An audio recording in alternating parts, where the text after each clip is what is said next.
نحمدہ ونصلی علی رسولہ الکریم بسم اللہ الرحمن الرحیم۔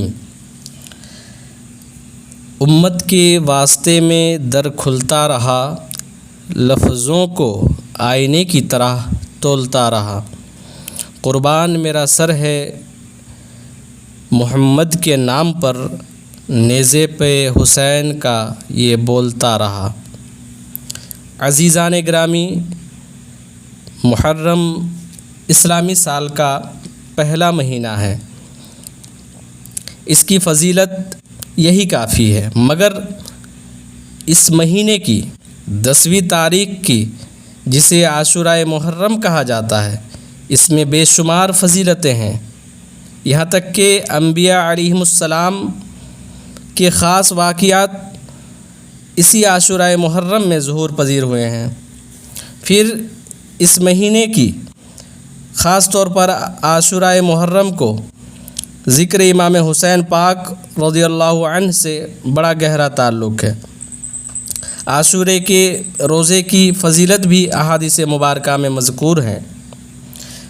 فقیہ اعظم ہند حضرت علامہ مفتی عبدالرشید فتح پوری علیہ الرحمہ نے اپنے کتبے میں فضائل عاشورہ بیان فرمانے کے بعد کچھ مسائل تحریر فرماتے ہیں، جنہیں جاننا ہر مسلمان کے لیے ضروری ہے۔ مسئلہ نمبر 1،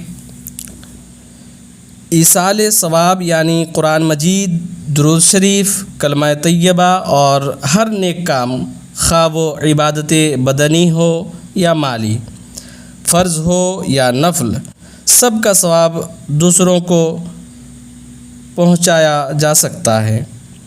زندہ کے ایصال ثواب سے انتقال شدہ کو ثواب پہنچتا ہے۔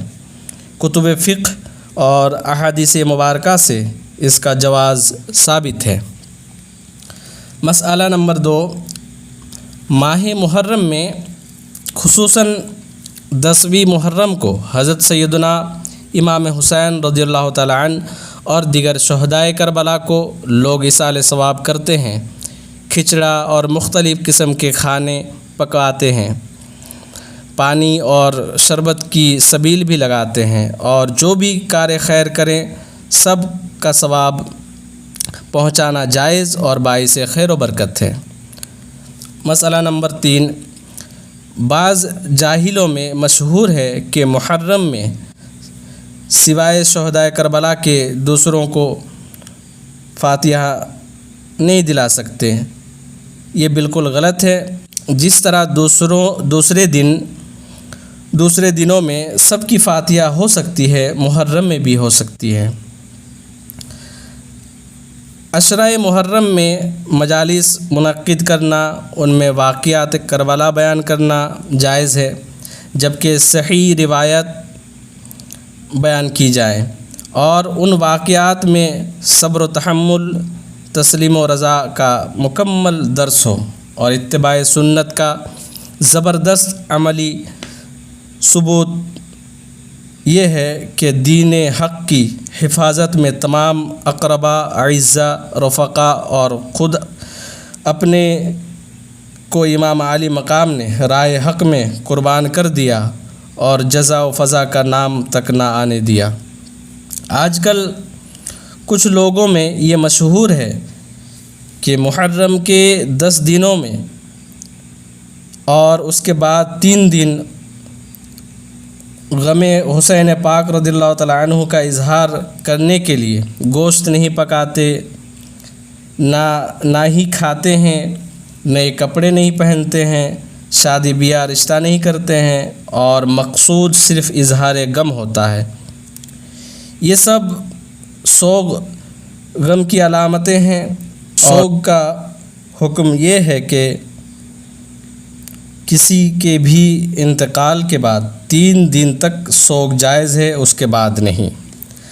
سرکار امام حسین رضی اللہ تعالیٰ عنہ کی شہادت کو صدیاں گزری، ان کی عظیم قربانیوں کا اثر تو اب بھی باقی ہے اور قیامت تک رہے گا۔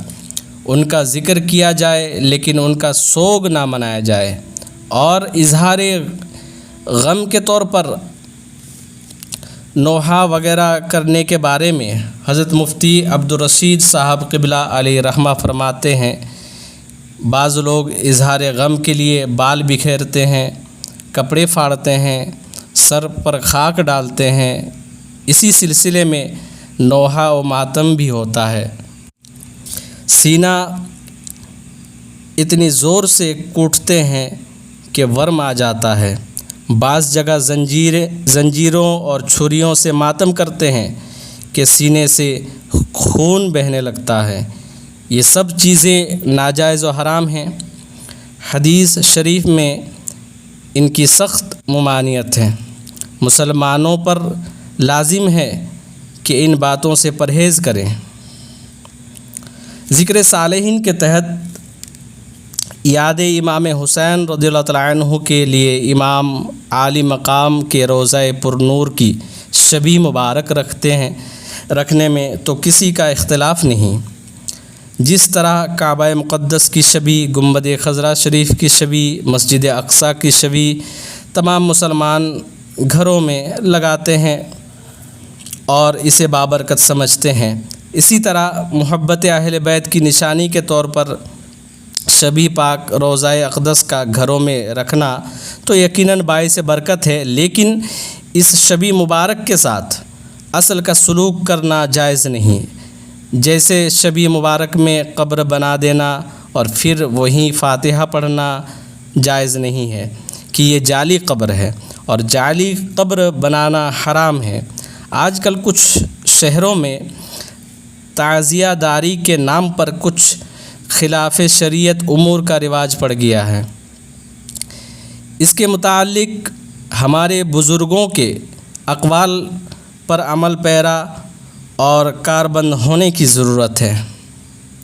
اس مروجہ تعزیہ داری کے متعلق حضرت مفتی عبدالرشید فتح پوری علیہ رحمہ فرماتے ہیں کہ تعزیہ داری کو واقعات کربلا کے سلسلے میں طرح طرح کے ڈھانچے بنائے جاتے ہیں، اس کے اندر مصنوعی قبریں بھی بنائے جاتے ہیں، اور ان کو حضرت سیدنا امام حسین رضی اللہ تعالیٰ عنہ کی شبیہ بتاتے ہیں۔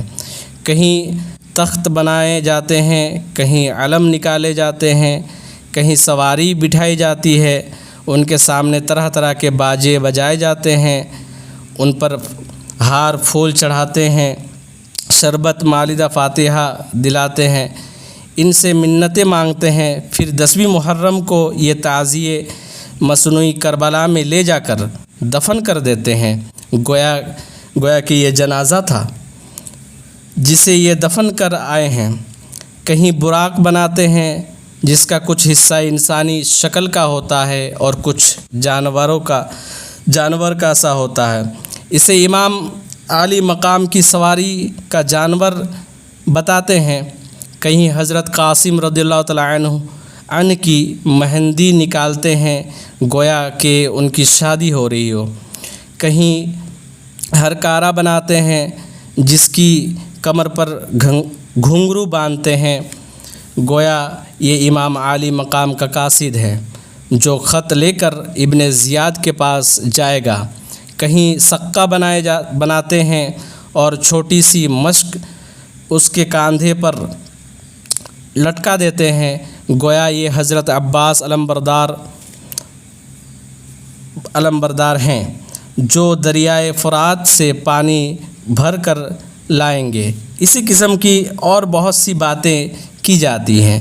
یہ سب بدعات اور خرافات ہیں۔ یہ واقعہ تمہارے لیے نصیحت تھا، تم نے اسے کھیل تماشا بنا لیا، معاذ اللہ۔ کہیں آدمی شیر، ریچھ، لنگور، بندر بنتے ہیں اور پتہ نہیں کیا کیا بنتے ہیں، جس کو اسلام انسانی تہذیب بھی جائز نہیں رکھتی۔ کہیں بچوں کو فقیر بناتے ہیں اور ان کے گلے میں جھولی ڈال دیتے ہیں اور گھر گھر ان سے بھیک منگواتے ہیں۔ کہیں مرثیے پڑھے جاتے ہیں اور مرثیوں میں غلط واقعات نظم کیے جاتے ہیں، ان میں اہل بیت کی بے حرمتی، بے صبری اور جزا و فضا کا ذکر کیا جاتا ہے۔ اکثر مرثیے رافضیوں کے ہیں جن میں تبرہ بھی ہوتا ہے۔ بہت سے سنی ایسے مرثیے پڑھتے ہیں اور انہیں احساس بھی نہیں ہوتا کہ ہم کیا پڑھ رہے ہیں۔ مسلمانوں پر لازم ہے کہ ان باتوں سے پرہیز کریں۔ جی ہاں، ہم پر لازم ہے کہ محبت اہل بیت کے لیے اہل بیت کے طریقے پر اہل بیت کا ذکر کریں، ان کا چراغاں کریں۔ اسی بات پر میں اپنا آج کا عنوان ختم کرتا ہوں۔ السلام علیکم ورحمۃ اللہ وبرکاتہ۔